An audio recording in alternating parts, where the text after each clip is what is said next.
کرتا ہوں کہ اپنے ذکر اور اپنی یاد میں اس کو لذت اور اس کو راحت سکون دے دیتا ہوں. آگے سنیے پھر فرمایا فَإِذَا جَعَلْتُ نَعِيمَهُ وَلَذَّتَهُ فِي ذِكْرِي، جب میں اپنے ذکر میں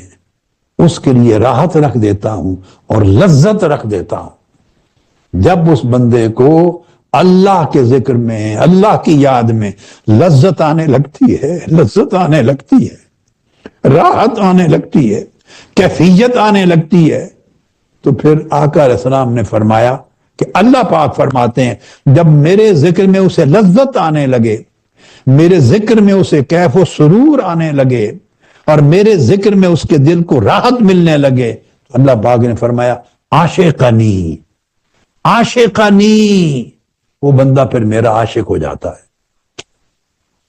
اللہ پاک کی خوشخبری ہے، فرشتوں کو سنا رہا ہے،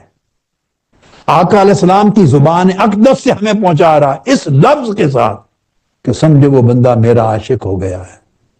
اس کو میں نے اپنا عشق عطا کر دیا ہے، عشق عطا کر دیا.